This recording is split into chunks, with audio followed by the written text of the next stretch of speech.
કોઈ માણસ 50 વર્ષે પણ મેચ્યોર નથી થતો, જ્યારે કોઈ 25 વર્ષે પણ લાઈફને ખૂબ જ સારી રીતે સમજી ગયો હોય છે. આવું કેમ?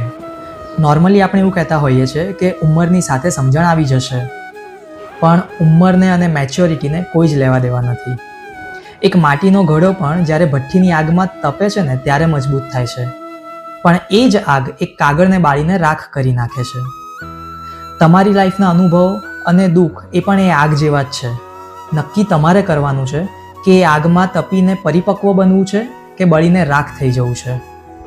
જ્યાં સુધી આપણે લાઈફના અનુભવોમાંથી સમજતા નથી, શીખતા નથી, ત્યાં સુધી લાઈફ આપણને એના એ જ પાઠ ફરીથી ભણાવ્યા કરે છે. અત્યારે તમે દરેક નાની વાત ઉપર રિએક્ટ કરો છો, દરેક રિજેક્શનને તમારું ફેલિયર માનો છો, તમારી રિલેશનશિપને સતત વેલિડેટ કરો છો, પણ જ્યારે તમે અનુભવોમાંથી શીખવાનું શરૂ કરો છો ત્યારે તમે મેચ્યોર બનો છો, વધારે શાંત બનો છો, બોલો છો ઓછું અને સમજો છો વધારે. સુખ દુઃખ એ બધું લાઈફનો ભાગ છે, કશું જ પરમેનન્ટ નથી. પણ નક્કી તમારે કરવાનું છે કે દુઃખમાંથી ખાલી પસાર થવું છે કે દુઃખમાંથી ડેવલપ થવું છે.